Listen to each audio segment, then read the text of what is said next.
Hello, good morning, good afternoon, depending where you are in the world, and be very welcome to our free four-part masterclass, Wake Up Your Eyes.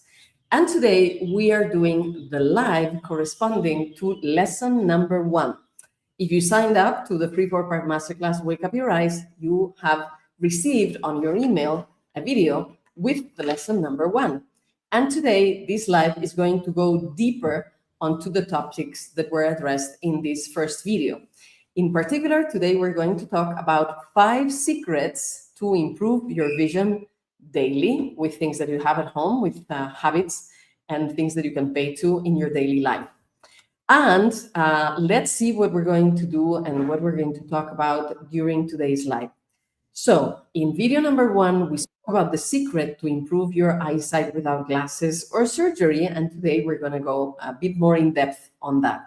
We're going to talk about 5 keys to improve your vision every day. I'm going to talk about my own vision journey and about my professional trajectory a little bit. As I said, we're going to go deeper on the topics of lesson number 1. I'll share with you, and people from my team will share with you more tips and exercises. We will answer your questions, and you'll discover a handful of people who have been able to improve their eyesight naturally and let go of glasses and avoid surgeries. Now, you see these big letters here saying that you get $300 worth of value for free, because what we're going to be sharing in this free 4-part masterclass, Wake Up Your Eyes, is the equivalent of a weekend workshop of natural vision improvement. And I used to teach those weekend workshops in person years ago. I did it in France, in Spain, in the United States, in Costa Rica, in Argentina. And I used to charge $300 or 300 euros for providing this information. And nowadays, thanks to the magic of the internet, and thanks also to a committed community of visionaries that are, so to say, the sponsors of our activities, those who sign up for the paid programs, the in-depth programs, we're able to do this social service 4 times a year and teach anybody who has an online connection how to take care of their eyes and improve their eyesight naturally. And we have done this now for over 10 years, and over 5 million people, almost 6 million people around the world have participated in this free 4-part masterclass, Wake Up Your Eyes. We teach this in Spanish and English, and between the 2 languages, we really have had participants in 192 countries in the world. That's basically every country there is, except for North Korea. We don't have yet participants from North Korea.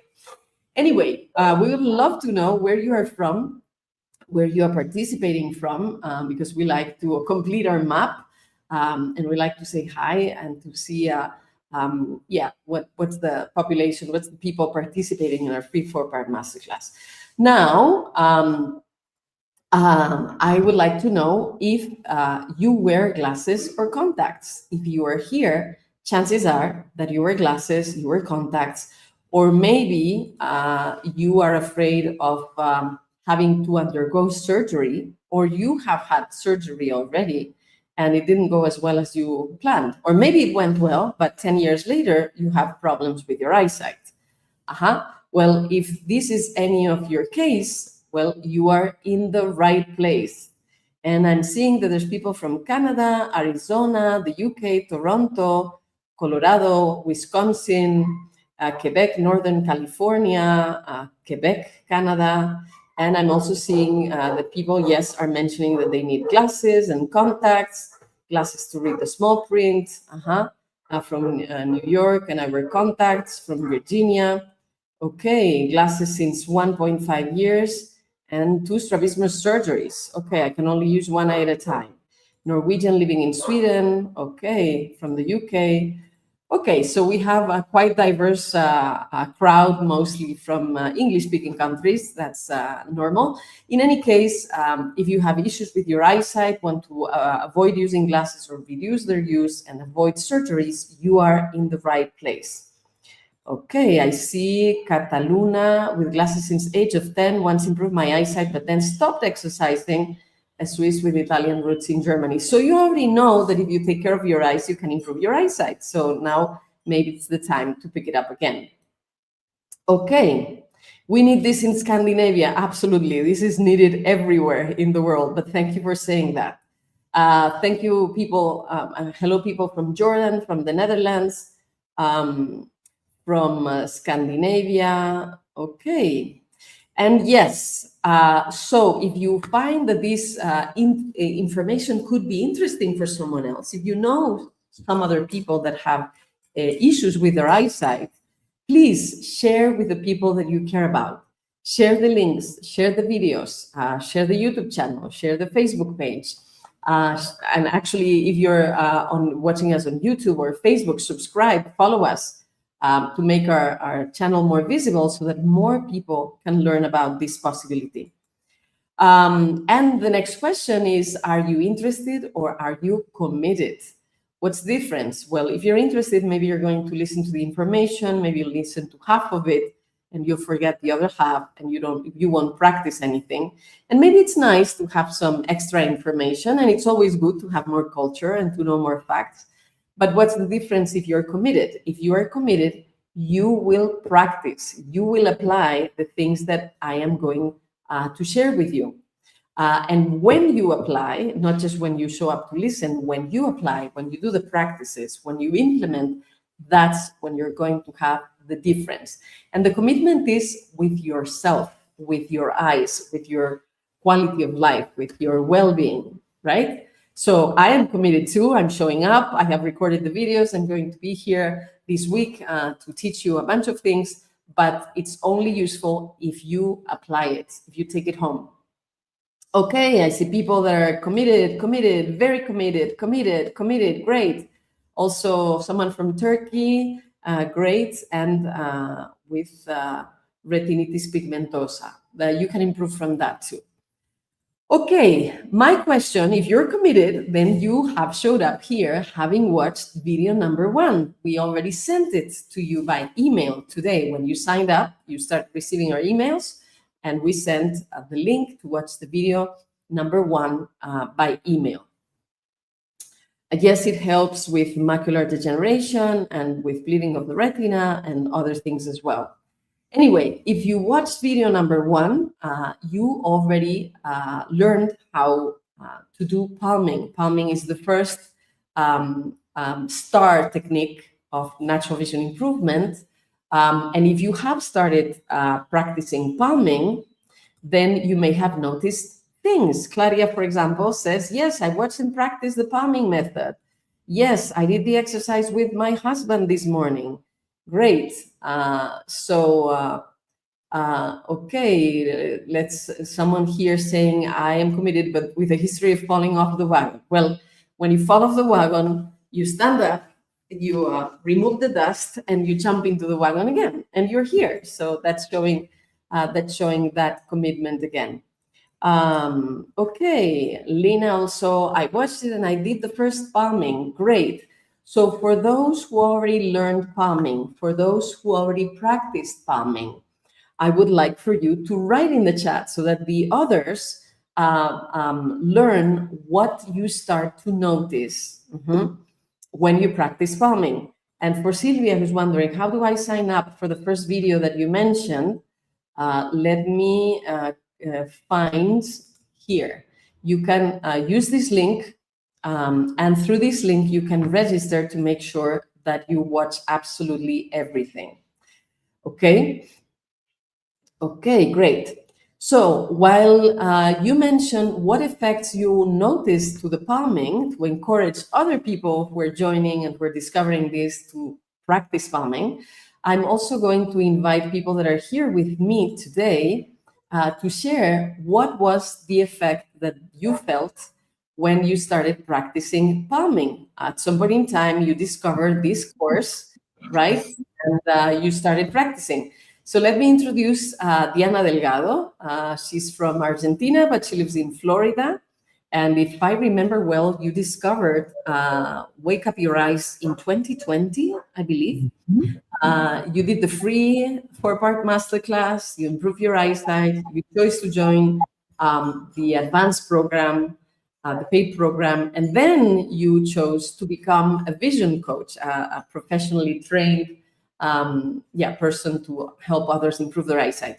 But like me, you started having vision problems, right? And probably the first thing you discovered with us was palming. So tell us about how your eyesight has improved, and tell us about how palming was helpful. Okay, thank you. Thank you, Ainhoa. Hello, everyone. Welcome to this Wake Up Your Eyes free course. And today, as I like to say, your eyes are waking up to a new way of seeing and a new way of being. And yes, I discovered this in 2020 after almost 40 years of wearing glasses with several symptoms: astigmatism, hyperopia, strabismus, having had a surgery for strabismus, presbyopia later, dry eye, and at the beginning when I saw this in the internet, I didn't trust. I said, what's this about natural vision? Okay, if I have been wearing glasses all my lifetime, so okay, let's give it a try. I trust myself that I could do it and start practicing. And the first practice was palming. The star practice was palming. And I remember that day because I was looking afar, yes, and suddenly I opened my eyes. I said, oh, but that bunch of green, that mass amorphous green that I was looking at before, now I see that they are trees. Yes, they are trees with branches, with leaves. And I said, wow, this works. And I started, as Ainhoa said, in 2020, and I never stopped. I went on and on with all the practices that you are going to discover in this free course. But this first practice, palming, to relax our eyes. No one has ever told me about relaxing my eyes. You can relax the body, go into the spa, whatever, but the eyes, really? So this first palming exercise, practice, yes, experience, because it is like that. You open your eyes to a new perspective, to new colors, brightness.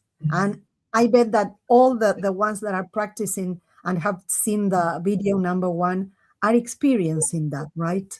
Yes. Yeah, I wanted to actually share some of the comments. So Deb Houston says, I just watched the video and palmed for the first time. And Anne Doggy says, palming has given me the confidence to go without my glasses, except for driving. That's an amazing start. And if you give it more time and you practice and you improve, of course, you need a checkup to make sure to do this safely, but you could also improve your eyesight to be able to drive without glasses. And we have many participants that renew their driving license and now says that there's no glasses needed. So it is possible. Michelle Ann is also saying, I'm halfway through the first video, then the live started. Okay, so take time after this live is finished to finish watching the rest of the video. Aligned with Nature says, after palming, I had a split second of being able to see something on the other side of the room a bit clearer. Well, look, if you just practice palming once and immediately on your first practice, your eyes are showing you that you can improve your eyesight, even if it's for a split second, imagine what it can be if you repeat palming every day for a few minutes, maybe even a few times every day for a few minutes. Your eyes are going to relax and clarity is going to increase and to build on each other. Yes, that's what usually happens. So Rachel is saying, I started to see colors more vividly and my vision was a little more clear. Hey, fellow participants, you are proving to each other that eyesight can improve. Even with the simple first practice of palming for a few minutes, you're having immediate feedback from your eyes showing you that you can see better. Or for example, Andrew Bags, I just did 5 minutes and could see clearer right after. It felt great, relaxing, can't wait to do it before going to sleep. That's an amazing idea. If you relax your eyes with palming just before going to sleep, then all the hours that you sleep at night, you're going to keep your eyes relaxed. If you're going to do palming just once a day, let it be just before you go to sleep to maximize the effect of palming. Or Kathleen, I did the palming technique for 10 minutes. It's very relaxing and I love it. Great. Susan, if you love carbs, will palming work, or will the sugar and carbs work against the benefits of palming? Is this why I don't see lasting improvements? Okay, this is a very interesting question and it's a bit more complex. Indeed, the eyes are the windows to the soul, and we will have the opportunity to talk about that in lesson number 3 of this course. But the eyes are also the windows to the liver, the windows to the pancreas. So you need to make sure that you are having a balanced diet with not too much sugar in your blood, so that you preserve the tissues of your eyes. When people develop diabetes, one of the effects it can have is that your eyesight starts declining. It's kind of dangerous for the retina. Yeah. But if you take care of having a good diet on the one hand, and on the other hand, you practice natural vision improvement, of course, your eyes can improve. Okay, let's see some other people. I listened to your podcast with Alex Zeck and held a community meeting a day after. We all did a quick eye chart test before and after your exercises, and everybody could see a line better. Yay, thank you for sharing this experience. I loved the podcast with Alex Zeck. It was an amazing 3 hours of talking, and great that you did this practice to show and see collectively that you can improve your eyesight. We're carrying at the International Center for Vision Coaching at the International University of Human Development and Leadership, we're carrying a longitudinal research on the evolution of eyesight of people who practice natural vision improvement and the ClearSight method. And it's very obvious that the improvements really happen over time. Okay, nature dwellers. Since I started palming, I am almost free of floaters and completely eliminated my headaches. There you go. Palming has other positive side benefits. So start palming and enjoy. And there's people interested to become vision coaches. Great. We'll have to talk about that sometime soon, but that will more likely happen more in May, June, not right now. But the first step, if you want to become a vision coach, is to practice the ClearSight method, the wake up your eyes, natural vision improvement on yourself, and see for yourself that you can see better. There's more people who saw us in the Alex Zeck podcast. That's amazing. Welcome all the community of Alex Zeck, the way forward into this 3-4-part masterclass. Also, Kaylee, I only had a couple of minutes to try palming and I really felt so much tension released. Can't wait to try it more. Is it okay to still wear contacts while doing these practices before healing happens? My advice is, and we'll talk about this more later today, my advice is that you don't wear glasses or contacts while you are practicing. Let your eyes be free and relaxed fully. And during the period of time where you're improving your eyesight, use glasses and contacts as little as reasonably possible. What do I mean by this? If your safety is at stake, of course, wear glasses, contacts. If you need to wear glasses to drive, please do so. We don't want you having a car accident or damaging anyone or anything. If you're going to use dangerous tools, use the glasses, protect yourself. If you need the glasses or the contacts to be functional for a specific work, wear them for that.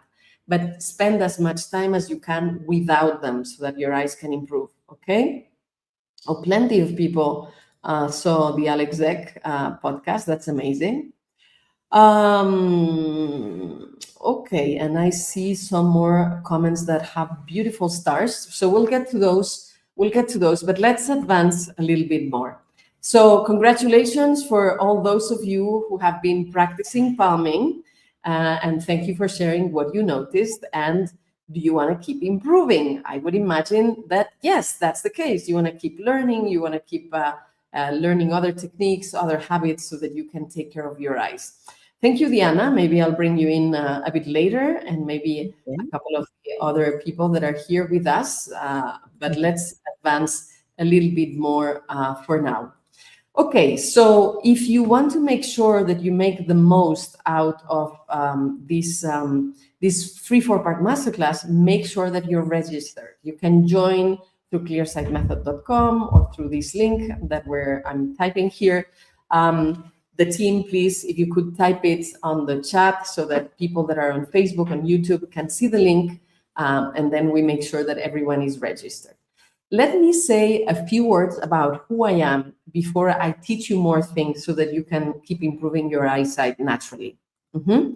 So I'm a university professor.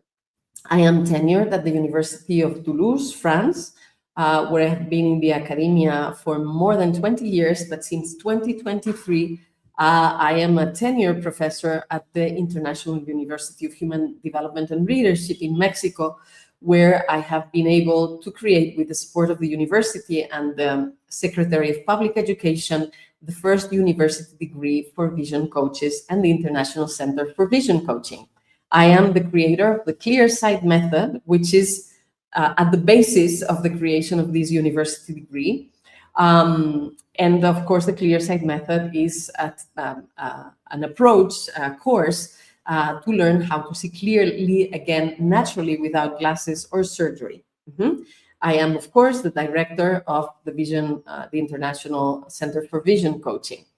I have specialized in natural vision improvement for more than 20 years. 20 years of research, doing my own scientific research, but also gathering information in different disciplines on how vision can be improved naturally. And there's information on this, of course, in ophthalmology and optometry. That's where you would think this information would be first, but also groundbreaking contemporary neurophysiology and neurosciences and epigenetics teach us relevant things about how you can improve your eyesight naturally. There's studies on posture, on light, and the impact of light on health and eyesight and vision that can help us also improve our eyesight. And even though it may look a little bit less connected or less relevant, there's a lot of information in social sciences on how vision deteriorates and how it can improve. There's studies in psychology, sociology, anthropology, and history. Of course, lifestyle medicine, health and habits have things to say about how to improve your eyesight naturally. And obviously, the field of natural vision improvement itself and vision coaching has information on this. Natural vision improvement started officially as a scientific discipline or approach in the 1920s with an American ophthalmologist called Dr. William Bates. He published this book, Better Eyesight Without Glasses, in 1920. But since, of course, there's been other researchers and other applications, and I have spent the past 20 plus years learning, doing research, and synthesizing everything that I could learn together to make a step-by-step simple method that anyone can learn. Diana, I see that you picked up something. Is there something you want to show? Yes, the book. This is Better Without Glasses with Emily yes, Learman, William Bates. Yes, absolutely. yes, yeah. Thank you. Thank you. Okay, so here is a picture of me at the International Conference of Holistic Vision. It happens in October 2025 in Valencia, Spain. And during this conference, we had hundreds of participants from 35 countries gathering. It was a professional gathering of natural vision improvement professionals. And in the picture, you see me with half of the authors of, let me show you in English rather, of this book anthology, A New World of Seeing, Practice and Perspective of Natural Vision Improvement, where 43 authors from 16 countries, we have shared one extraordinary vision, the possibility to improve your eyesight at any age, regardless of the symptom that you have.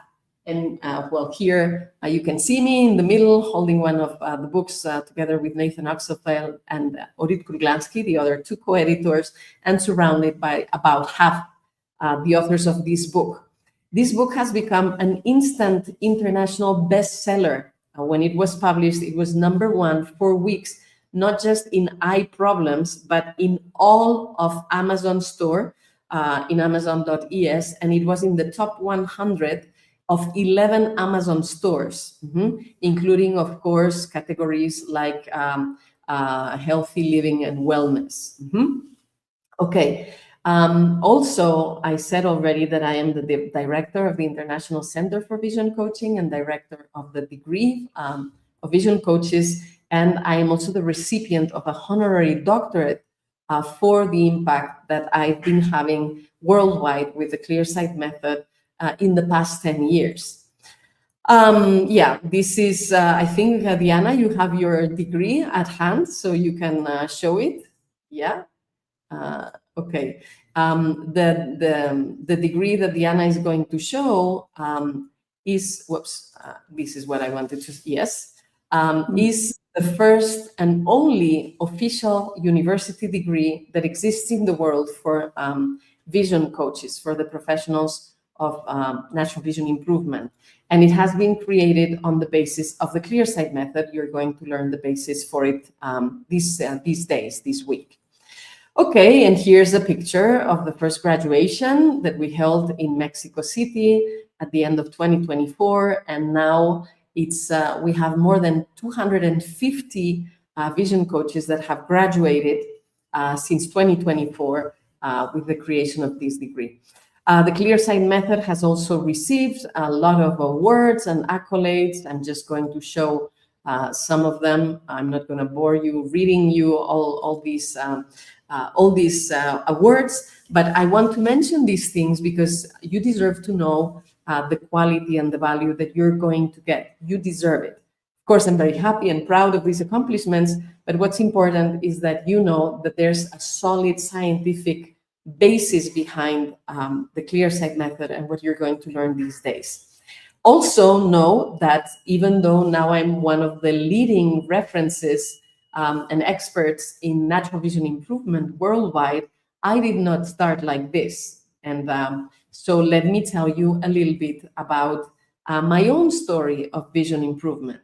And the reason why I tell my story, besides showing you that I have walked the path that you're about to start, and I have experienced the improvements that you're about to start, also my story includes some interesting lessons that will allow you to learn things about how eyesight works and how it can be improved. Yeah. So if you're like, oh my God, now she's going to tell you her story, well, actually pay attention, because some of the things I'm going to tell may sound familiar and related to things that you've been experiencing. Okay, first, I have had 6 different symptoms at 3 different times in my life. Let me tell you that I was born with vision problems. I was born with myopia, nearsightedness, strabismus, so a squint, and amblyopia, or a lazy eye. And when my parents noticed that there were clearly issues with my eyesight, so I was born in September, and we were visiting my grandparents during Christmas. And my parents showed me to my grandfather and how it was very obvious that I had vision problems. And my grandfather was a neurosurgeon, very famous in Spain at the time where I come from. He was very well connected to the best specialists in every area of medicine in the country at the time. So he advised my parents to go visit Dr. Medina. She was an ophthalmologist, a full professor at the University of Granada, where my grandparents lived. And my parents came with me, being months old, to see this doctor. And at first, she was very surprised that they would bring me in so young. And then when she saw the amount of issues I had in my eyesight, she congratulated my parents for having done so. So this ophthalmologist advised my parents that I would wear patches and that they should do certain kinds of stimulations with me, with my eyesight. And my parents applied this very thoroughly with a lot of dedication and love. And by the time I was 1 year old, my eyesight was perfect. There was nothing of the myopia, the strabismus, or the squint, the amblyopia, or the lazy eye. So in a way, I was very fortunate, very lucky to be born in a family where there was a very great doctor that was very well connected, and my parents took charge of this very, very early on. On the one hand, I was very lucky and I'm very grateful. On the other hand, I learned almost from birth that vision can be improved. And my parents chose to tell me this story at one of the 3 stories that they told me in every birthday, that one of my first accomplishments in life was to improve my own eyesight. So I have known about natural vision improvement forever in my own life, not as a professional, but as a user. And Diana, I think my experience contrasts with yours, because you also had strabismus as a child, but you were not as lucky as me to be in a family where they were given good advice since the beginning. So you had to go through a path of wearing patches during school and being bullied and wearing thick glasses and things that we wouldn't want for our kids or for ourselves, right? I don't know if you want to say something about it.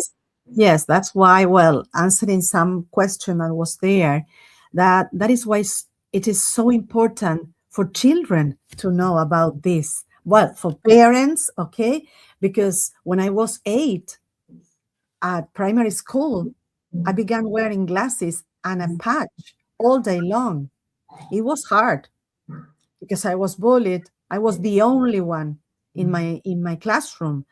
And well, then all the symptoms that I mentioned before, and knowing about natural vision actually changed my life, because now I'm 57 and seeing better than at that time. I thank that my eye doctor, my parents, they gave me the best they knew. But knowing about this, knowing that your eyes can improve naturally, well, that's awesome. So let me keep you here for a moment. So I knew about natural vision improvement. My parents knew about it like when I was months old, and I have had a lifetime of good eyesight. Your parents didn't have that fortune, so you had 50 years of problems with your eyesight. And at 50, where people are told that their eyesight is going to decline if it didn't start at 40, for you, with age, you see better and better and better. So it's possible. Okay. And I told my father, he's 85. I told my father about this, and he says, "What? Is it really true?" Yes, it is, and you can improve. He has glaucoma, some cataracts, but yes, and now he knows at 85, that he can improve too. So if you are wondering about age, about symptoms, natural vision is good for you. Yes.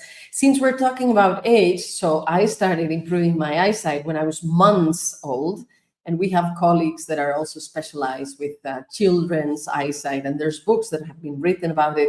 And one of our colleagues, she studied at the same time as you, Diana, a student of mine, Maria Jose Fernandez. She actually taught her mother to improve her eyesight when her mother was 98. And she had good eyesight for the first time in decades between the age of 98 and 103 when she finally passed. And she wrote a book about it. She has it in English too, but I think I only have the Spanish version. So the book is called Reborn at 100, and she explains also the improvement of her mother being 98 years old and seeing clearly until 103. So know that you can improve your eyesight at any age.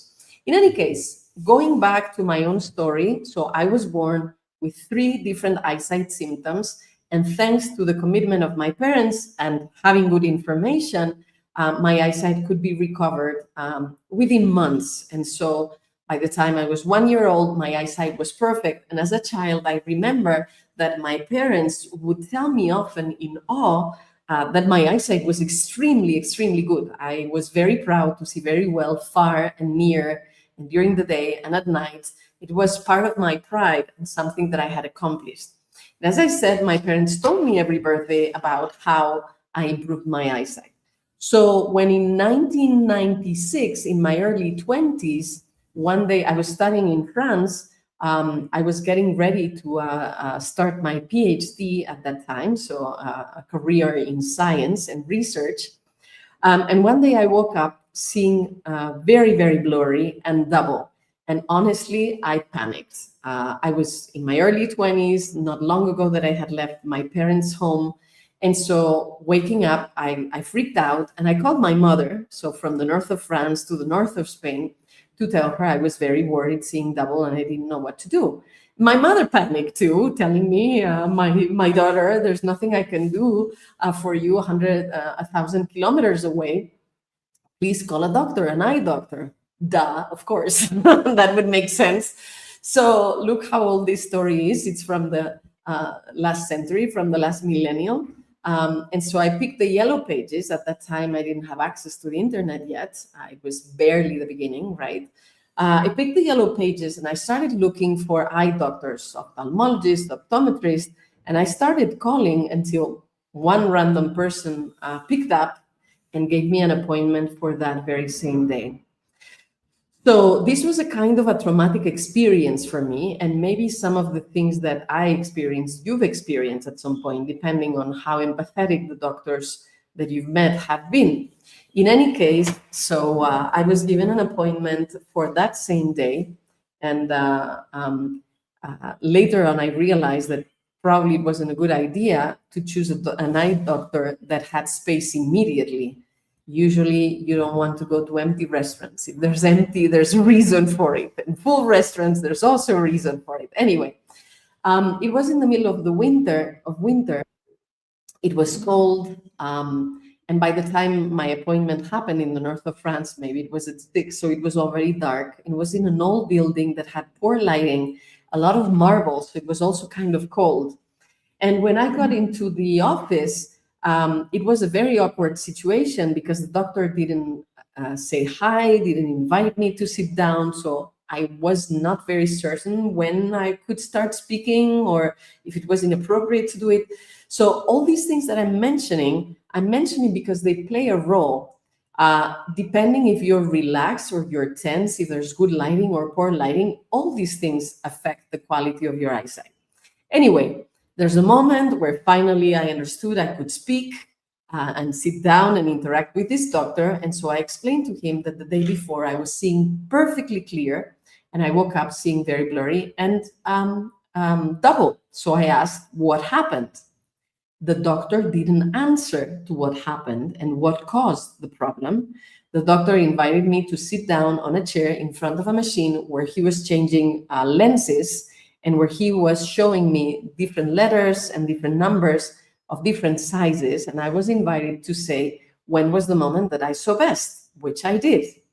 And so he wrote down in a piece of paper that I had astigmatism and myopia and so many diopters of this and that. And so I asked him, okay, so now I have this, but why didn't I have any of it yesterday and I have it today? Because yesterday I was seeing perfectly. It's today that I'm seeing blurry. He didn't answer, and he just sent me to buy glasses, and he told me that I should wear them all the time. And I was extremely frustrated by this experience because I identified very strongly with a very good eyesight. That's what I wasn't born with good eyesight, but I accomplished good eyesight. And in every birthday, it was reinforced that this was part of my identity. So I was not willing to give up this very important part of my identity. And I was getting ready to start an academic career with science and research. So for me, it was unacceptable to leave questions unanswered. If there's a consequence, there must be a cause. And when we know the cause, we can correct the consequence. And this eye doctor didn't tell me anything about the cause. So I paid him politely, even though I was boiling inside in frustration.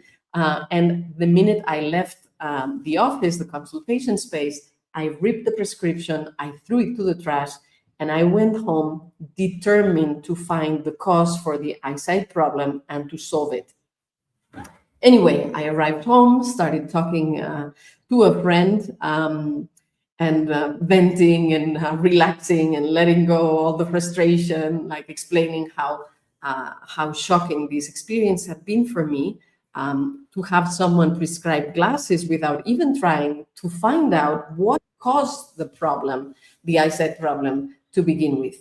In any case, this friend told me, hey, Ainhoa, I cannot promise you that my family doctor, who's not an eye doctor, he's a generalist, we'll have the solution, but what I can assure is that he will sit with you and will try to understand what's going on and will try to find a solution or an understanding. And I said, okay, that's good enough.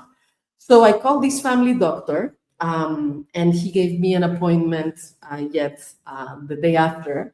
But he gave me the appointment earlier in the day. It was still winter, but for some miracle in the north of France, that day it was sunny. The eye doctor had a very warm and welcoming office with colors and cushions, and it was really, really nice.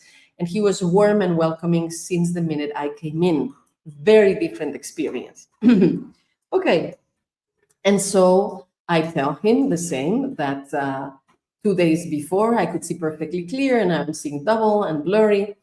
And so he checks at me, he looks at me, he looks at my eyes, my tongue, all the explorations that family doctors can do. He had an eye chart, he asked me a few questions. And after a few minutes of exploring me, he told me, young lady, what you have is sinusitis.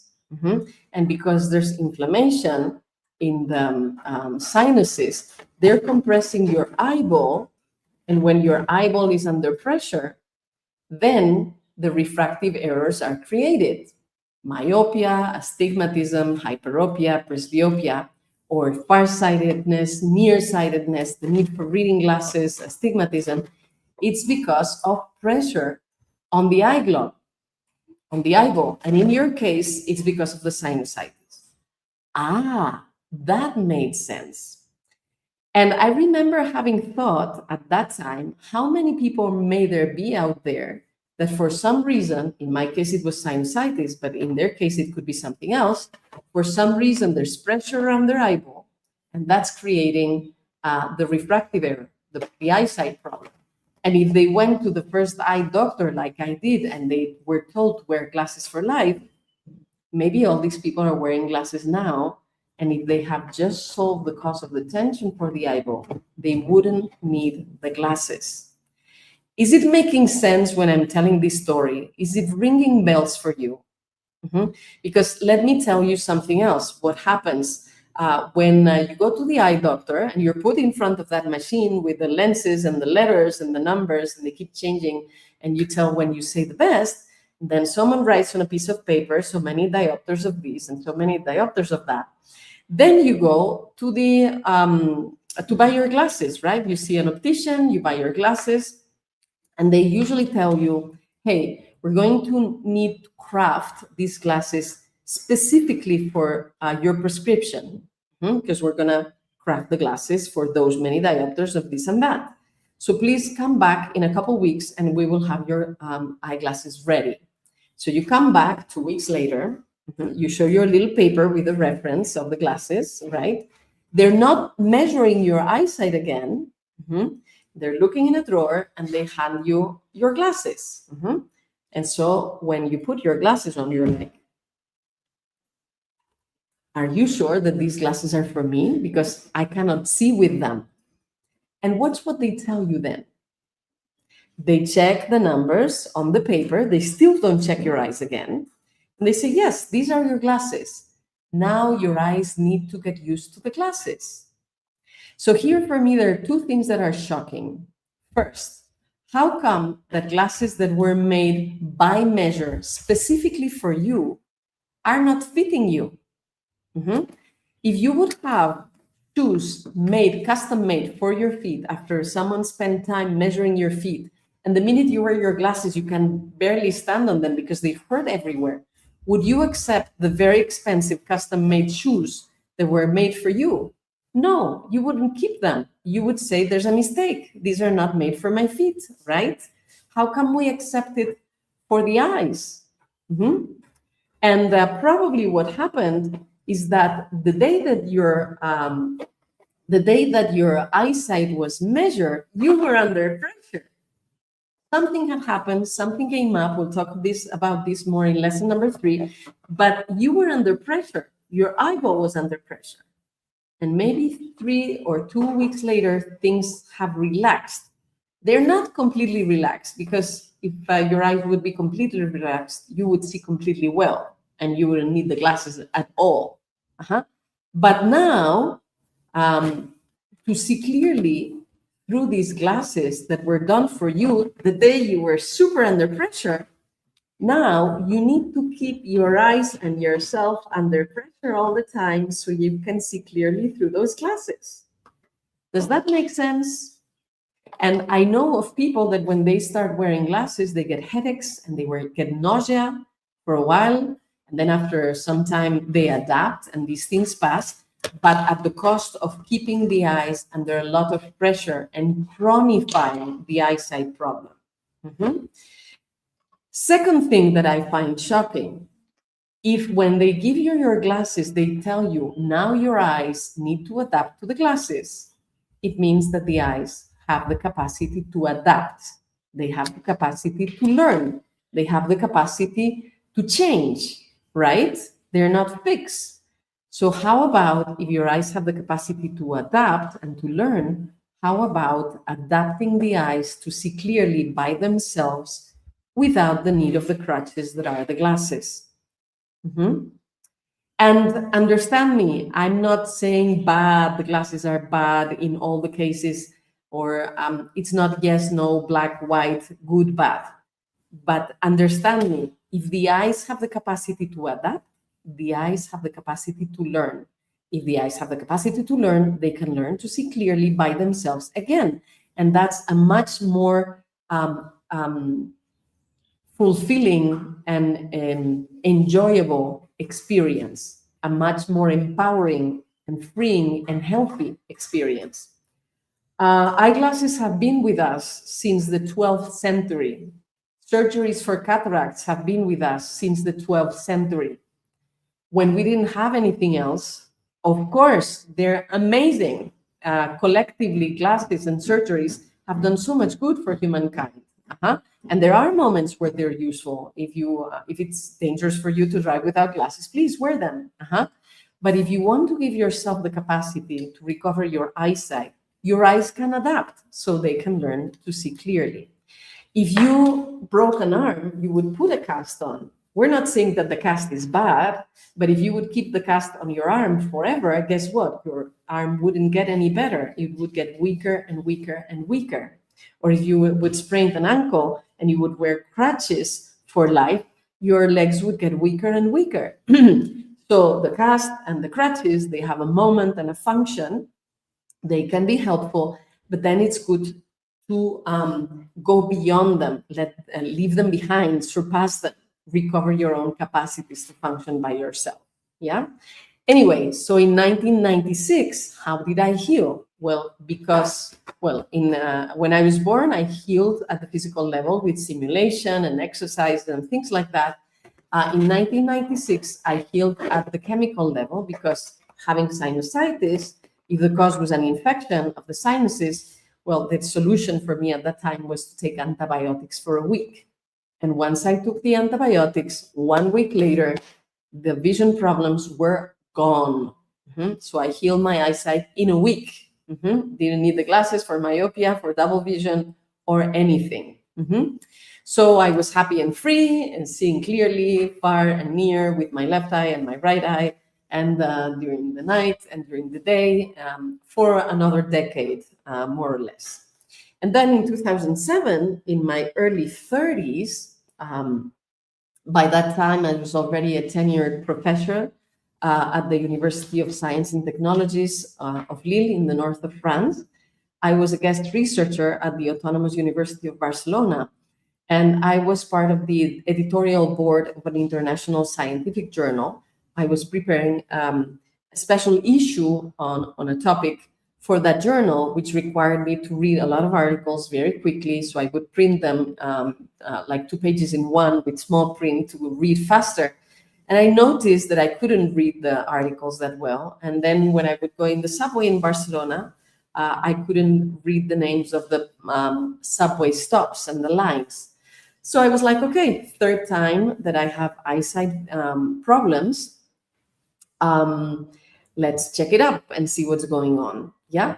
By that time, I had already spent 5 years becoming interested in psychosomatic approaches to health, where symptoms expressing in the body, and the eyes are part of the body, reflect tension in your consciousness or tension in your emotions about something that has happened in your life.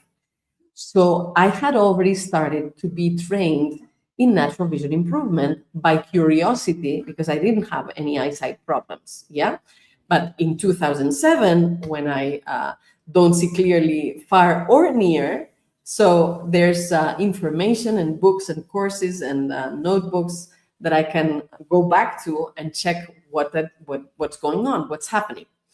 So I went to an ophthalmologist to have my eyesight measured, but with the intention not necessarily to buy the glasses, but rather to know the names of the diagnosis of what was going on in my eyes. So the ophthalmologist told me at that time that I had developed presbyopia, or the need of reading glasses, and astigmatism again. And she gave me a prescription to buy glasses, and that I should wear them again every day for the rest of my life. Now, I gave myself 2 months to solve the eyesight problem with this psychosomatic approach. If at the end of the 2 months I would still have vision problems, I would buy the glasses. But I first gave myself 2 months to do the inner work, to look at what was the emotional aspects of presbyopia and astigmatism going on for me in my life. And what happened was that I actually could solve it. I could take the message of presbyopia, your life has become too boring, the best part of your life is in the past, and in your early 30s, well, at any age, you want to be enjoying life and finding exciting things to do. But in your early 30s, it's really worrisome. And then the astigmatism was telling me, you have betrayed yourself. You're really not following the path of your heart and the path of your soul. So it was really a reality check, knowing that I had these symptoms in my eyesight, and I gave myself 2 months to make choices in my life. I didn't even exercise. I didn't even change habits of lifestyle, like being more in the sunshine or eating differently. It was really all about introspection and making different life choices. And guess what? At the end of 2 months, I was seeing clearly again, and I never bought the glasses for presbyopia and astigmatism.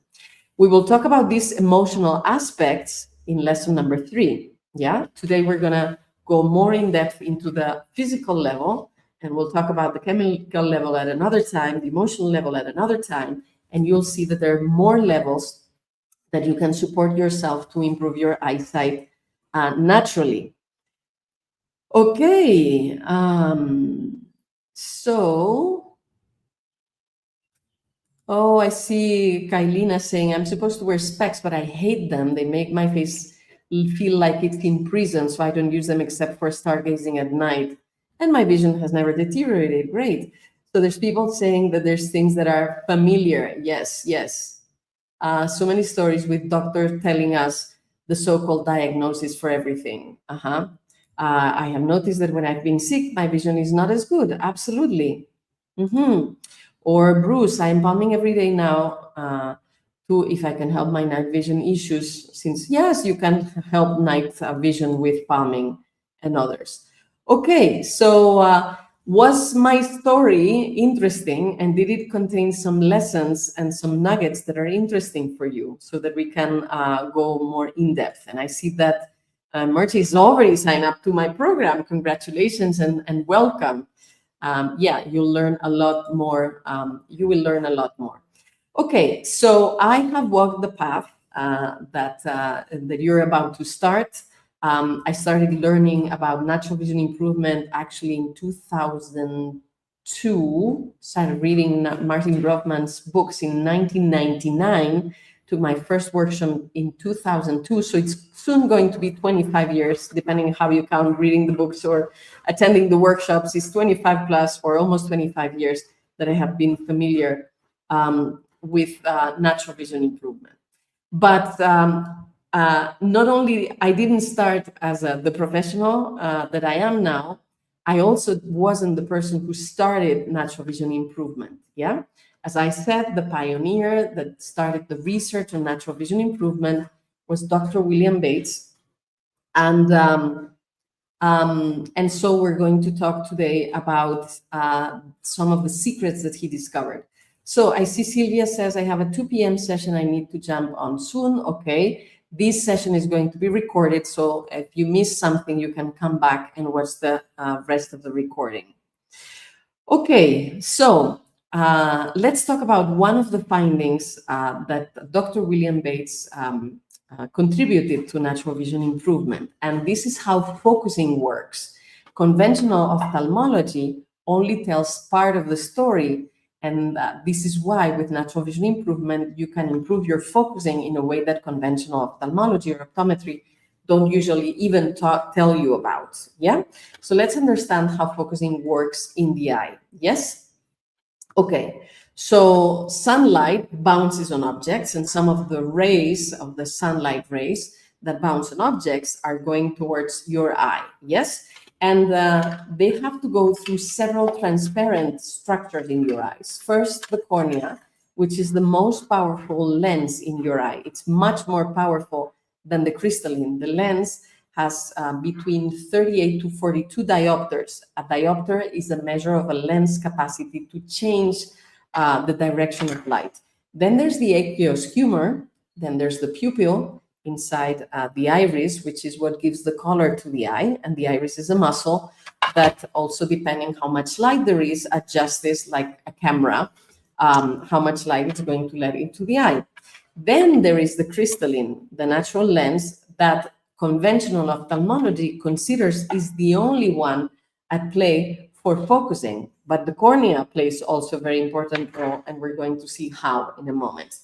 Okay, after the crystalline that has the capacity to bulge up when we see near or to remain flat when we see far, thanks to the participation of the ciliary muscles, then we have the vitreous humor. The vitreous humor is the last transparent part before the light rays come in touch with the retina. Most of the retina is for our peripheral view, and the macula, and the center of the macula, the fovea, which is the size of the tip of a pen, yeah, or something like this. That's where our central vision happens, where we can see details with the most sharpness and color. And so all these light impulses that arrive in the retina, that arrive focused thanks to the crystalline and the cornea, yeah, they are transformed into nervous impulses, and the brain interprets what's going on. Yeah. Now, if you would like to see with a projector, if you would like to project an image into a screen or a wall, a white wall with a projector, and if you would like to see that image sharp, you would do two things for the image to be sharp: to put the projector closer or further away to the screen or the white wall, and that's the most important part for the image to be sharp. Yes. Once that you have the right distance between the projector and the screen, there's a second thing that you do. You fine-tune the image with the lens. Well, actually, with the eye, it's the same thing. If you look around the eye, there's also muscles, the recti muscles, there's 4 of them, up, down, and to the sides, and the oblique muscles that surround the eye like a belt. And so when you want to see near, the oblique muscles, they make the eye a little bit longer so that you can focus near. And when you want to see far, the recti muscles make the eye a little bit more flat. So you can focus. So that's the equivalent of putting the projector closer or further away from the screen. Guess what? When the muscles, the oblique and the recti muscles do that, they also change the shape of the cornea. And that's the most important focusing mechanism. You can train your muscles to make this movement better. And guess what? These muscles are also related with the refractive errors you may have. A myopic eye is an eye that is too long. A conventional ophthalmologist tells us that it's too long because it has grown too much. But if you understand the role of the muscles, you understand that the eyeball is too long because the oblique muscles are compressing the eye and making it too long. The moment you relax those muscles, the eye can be rounder again. And by the way, 1 millimeter of difference in the distance of the eye actually creates already 4 diopters of correction needed in the glasses. If you are hyperopic, then your eye is too short. But guess what's making your eye too short? It's the recti muscles that are always tense. So if you relax the recti muscles, you can let go of the glasses for hyperopia. With astigmatism, the recti muscles have irregular tensions. And with presbyopia, it's the ciliary muscles that are tense, making the crystalline be in a fixed position and not allowing you for the crystalline to bulge up and read the small print. So if focusing is mostly depending on muscles, and the reason why you cannot focus well is because the muscles are too tense, then what's the solution? Relaxing those muscles. This is why relaxation is the principle number 1 for natural vision improvement. You want to relax the muscles so that they can move in the ways that are required for you to focus. And no, you cannot see better by making efforts, by trying to see. Actually, you get on the way when you're making efforts. You need to relax the muscles and let it happen. It's like trying to digest better by putting more pressure on your stomach. It's not going to work. You just need to let it happen. Or try to breathe better by constraining your lungs. It's not going to happen. You need to relax and let it happen. Yeah, let's make a little exercise proving how your muscles need to be relaxed for movement to happen in your body. And it's a very simple exercise. Now, close your hands and clench a fist. Yes, when your hands are very tense, try to move your fingers. It cannot happen. You need to relax your hands so that you can move your fingers. So you need to relax your eyes so that the muscles can do what they need to do to focus. So when we talk about natural vision improvement, it's not about strengthening your muscles. The exercises or the training, if you will, it's actually to relax them, to become aware of where the tensions are and let them go so you can see better. So this is an important principle. Yeah. And so now that you understand how focusing works, and that the principle number 1 to see better is relaxation, now you probably understand that palming is so important to improve your eyesight. Because palming is a technique precisely to relax your eyes. And it does so in 2 ways. First, because it generates darkness.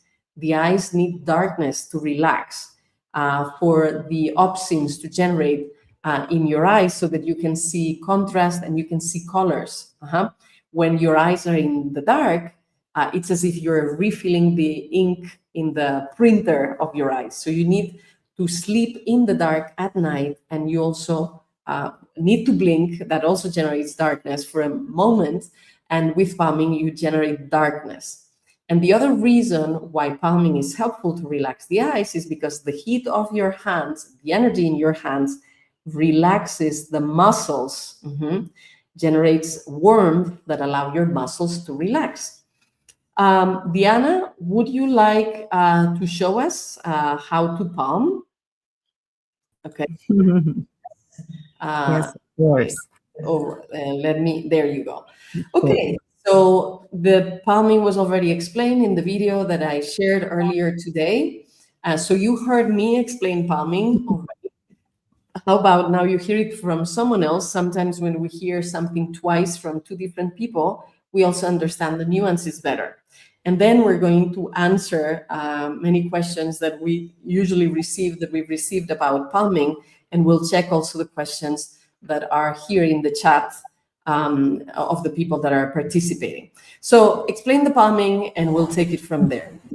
Okay, thank you, Ainhoa. Well, welcome to the palming. For those that have seen Ainhoa's video, you have seen the explanation and have made the practice.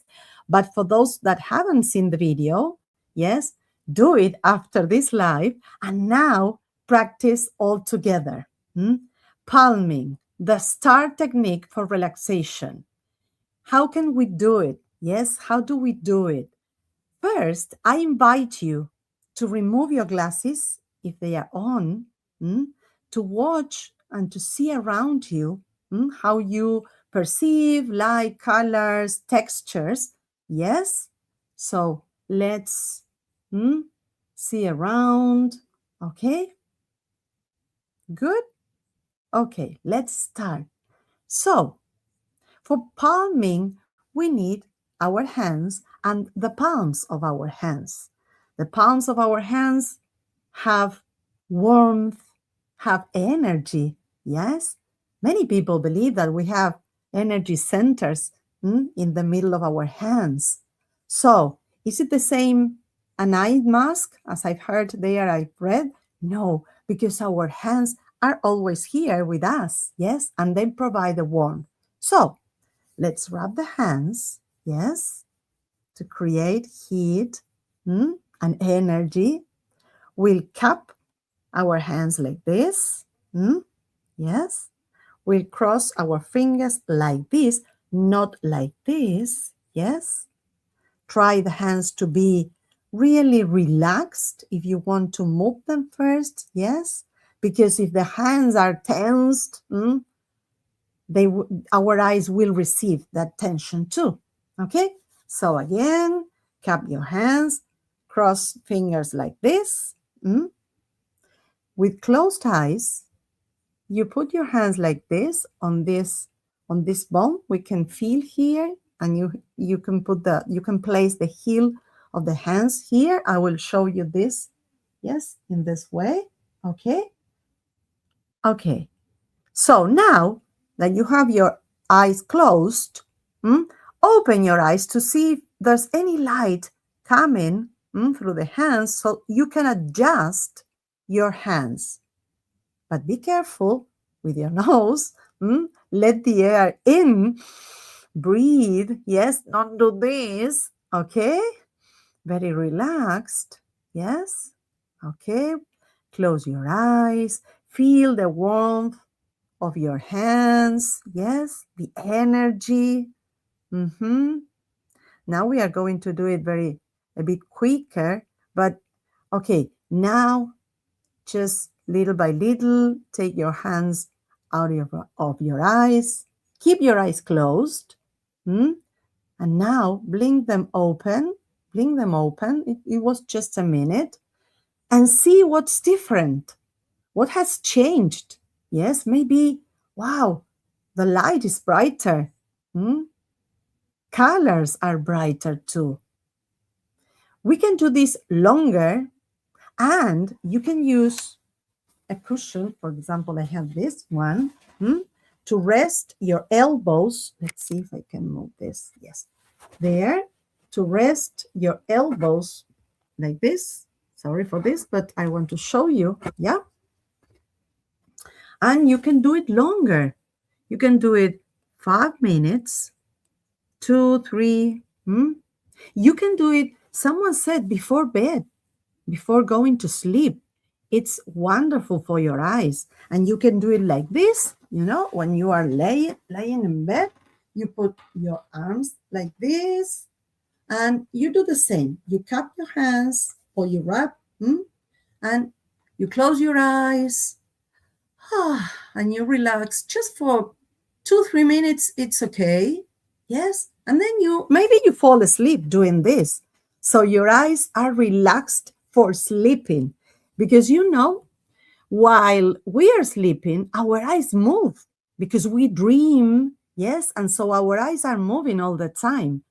So that's why the darkness of the room is so important, because even the tiny light, of the TV, that pilot eye, or any light from screen, yes, in the night, can go through the eyelids to your eyes. So that's important to sleep in a dark room, and to do palming before going to sleep, or in bed, actually, right?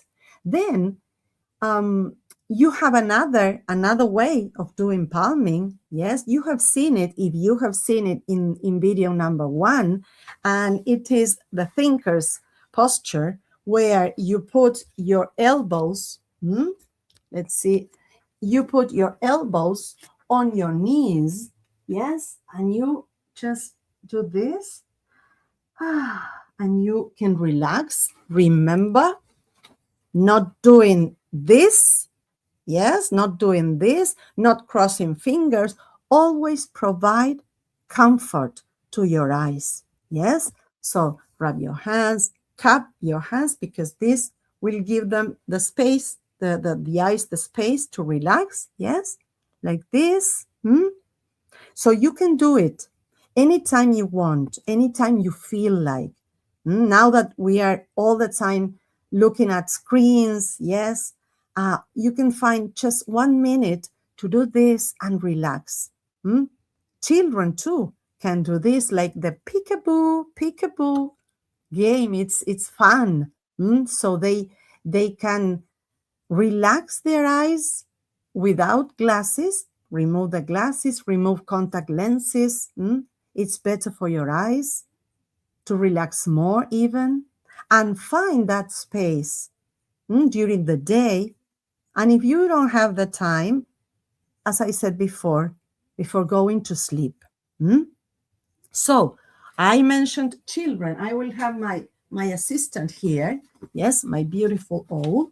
So if you have a small child, yes, you can put it on your lap and you do this for a very short time, because children don't have the patience, yes, to do it for longer. So you can peekaboo, yes.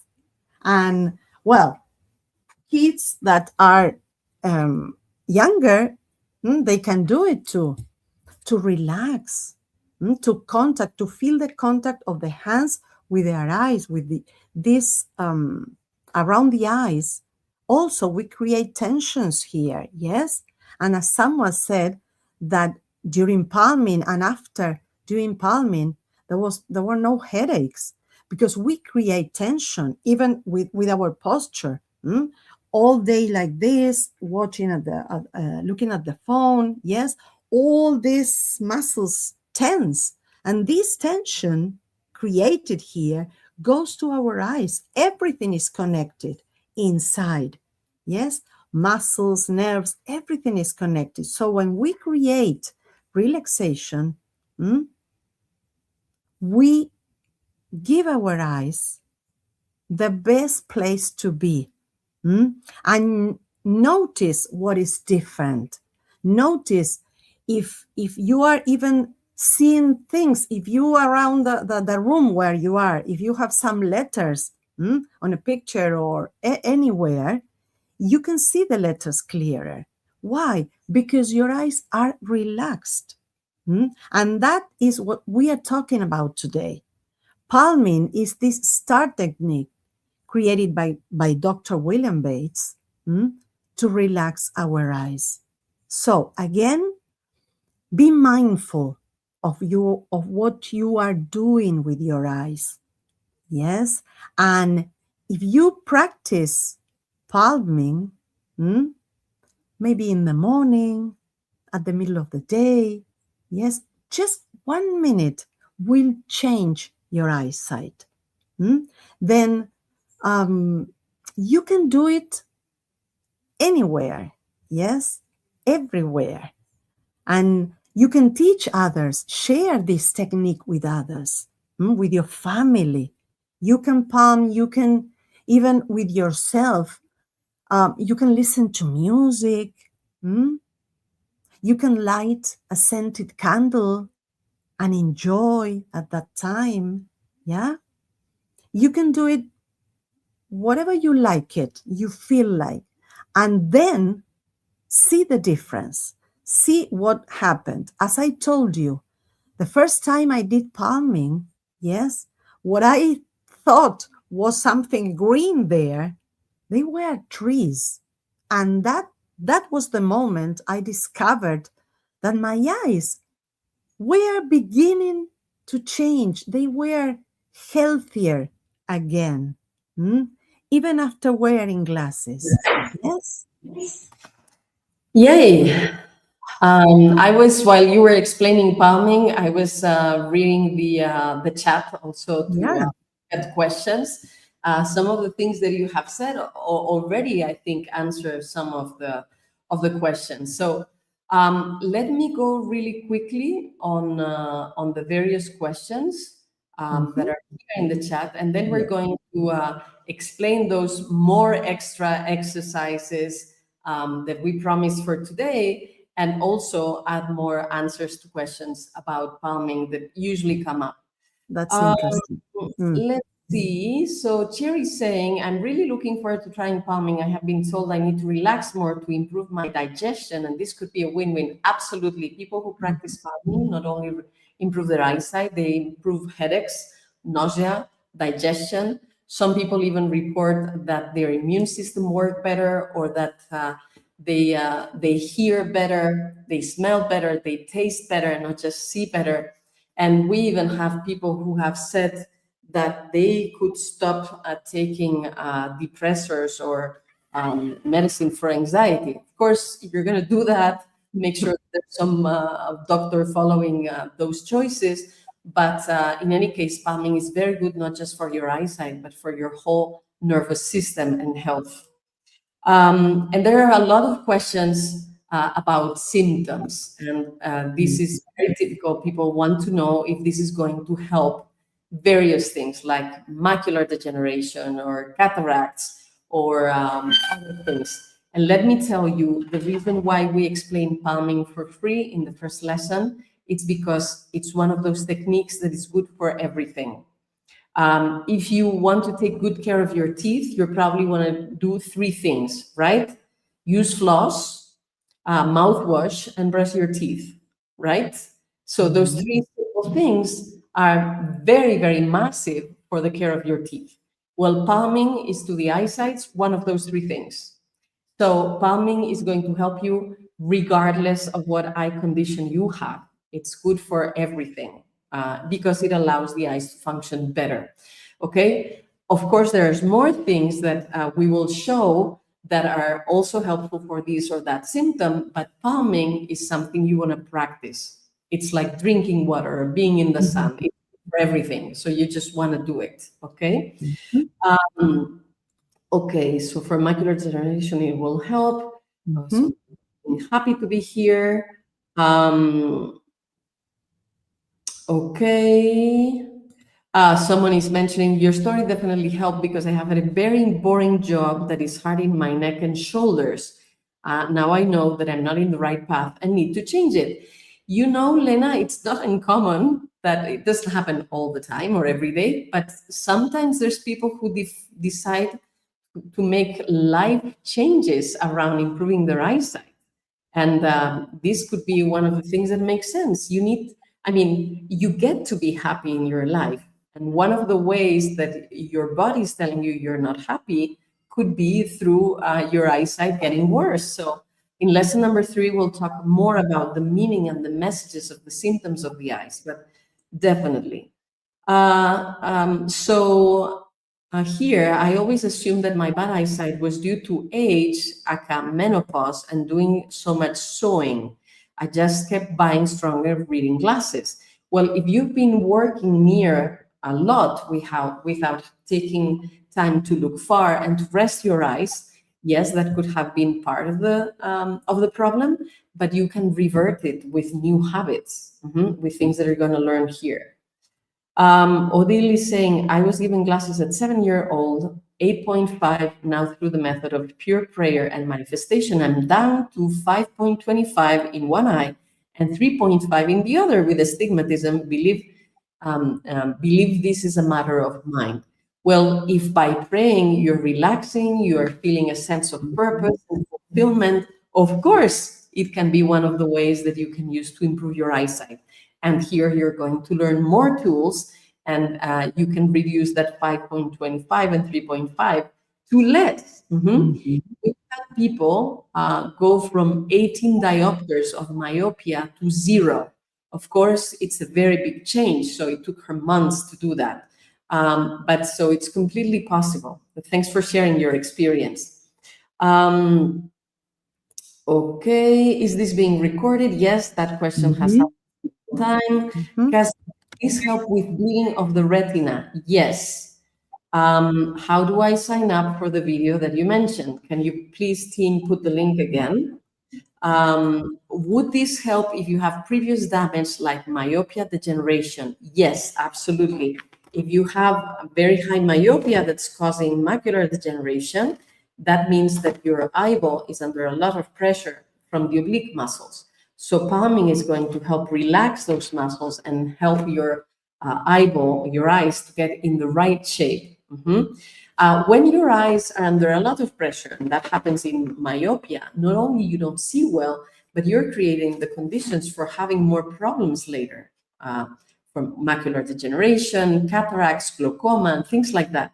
So it's important that you start relaxing your eyes. The sooner the better. That you start taking care of your eyes, the sooner the better. What will I practice first? Well, how about palming? This is why we're teaching palming first.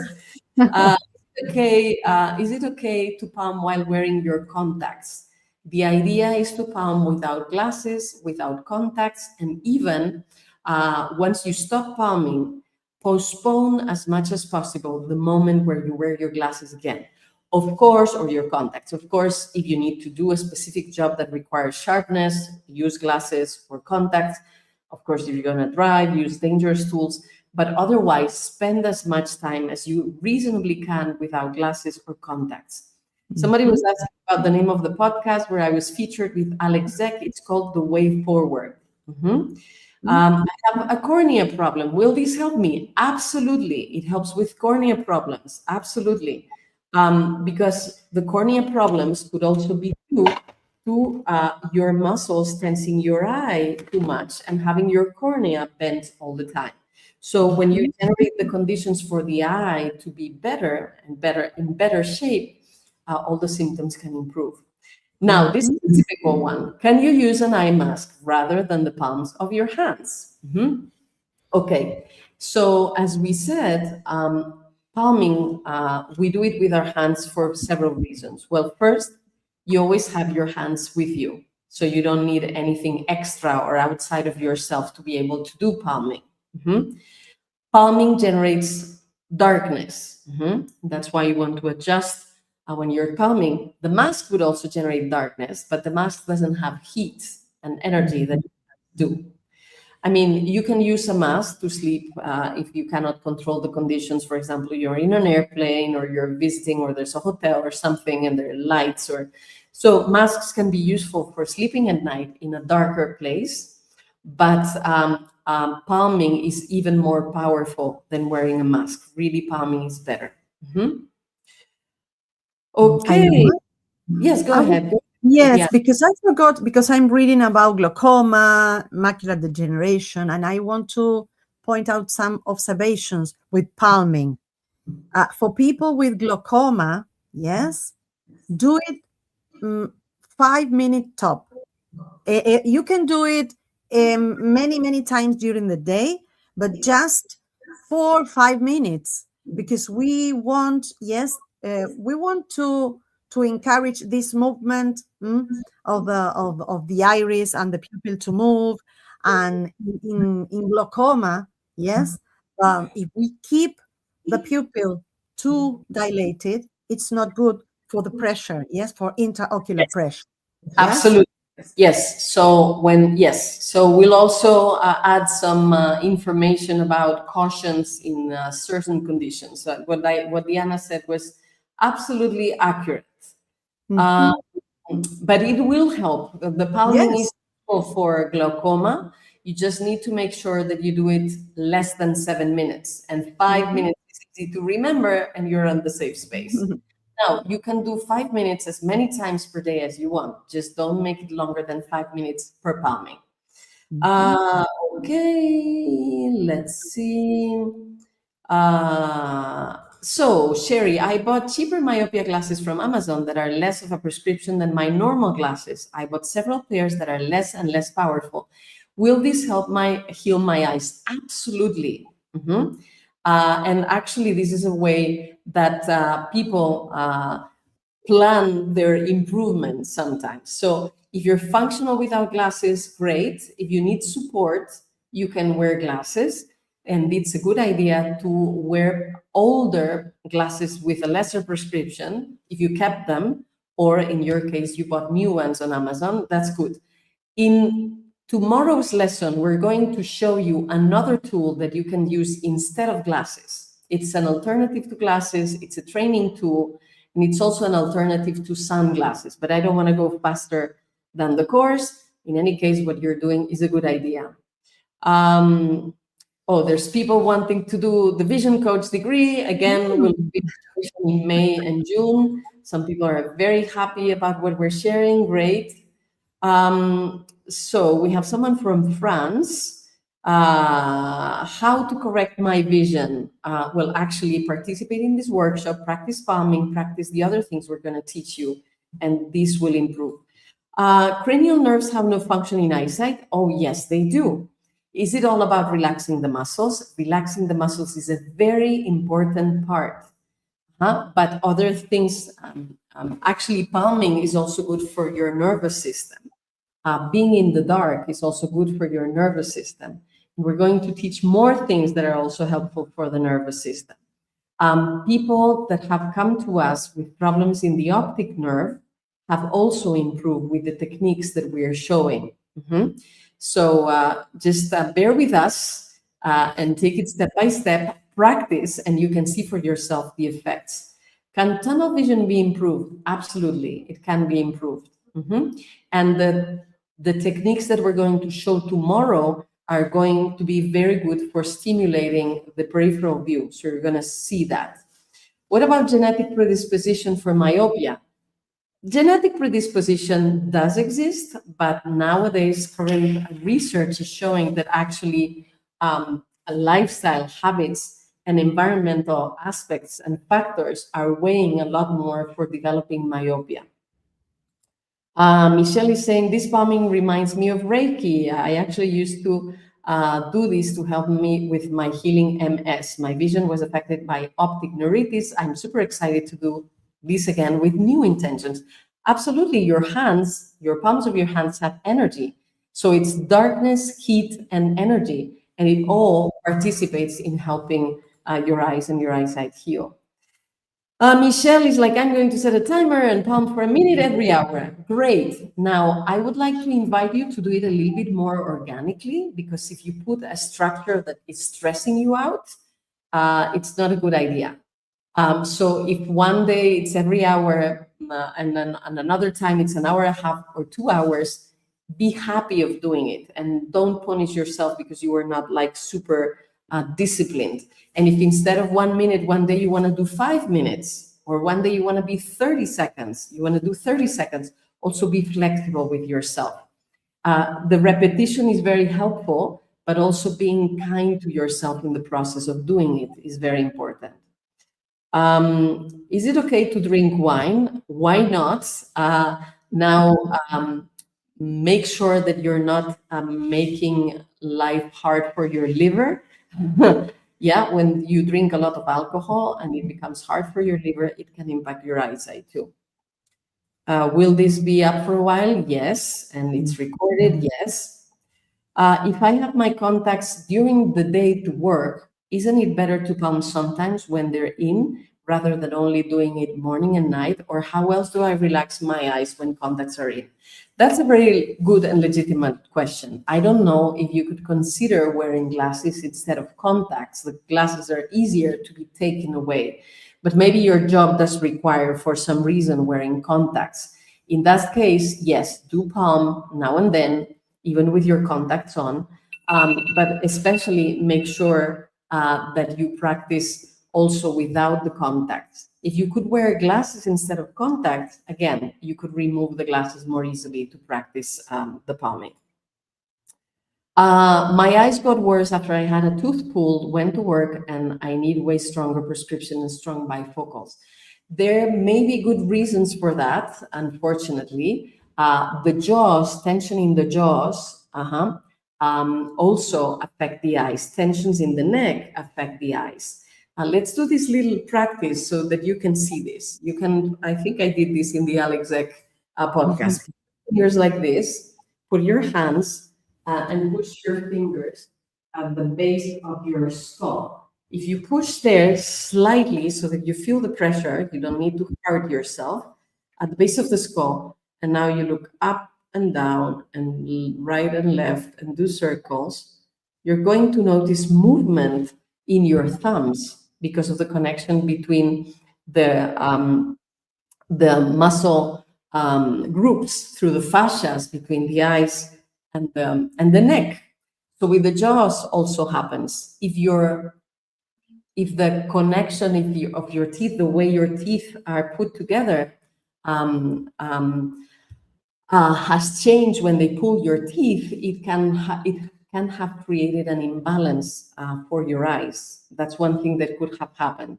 And also sometimes there's nerves connected to the teeth, so that could be another reason. Yeah, but again, you can improve your eyesight when you practice the things that we're teaching here. How many times a day and for how long do you recommend palming? How many times a day do you recommend drinking water? Well, whenever you feel thirsty, right? And however much water you like to drink.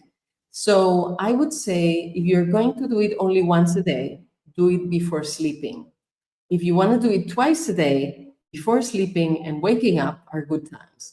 But basically, every time that you find that your eyes are feeling tense or dry, it could be good to go for a couple minutes of palming. And if you don't want to do palming at your desk at work, how about you take the opportunity when you go to the toilet? There you're on your own and you can discreetly do palming.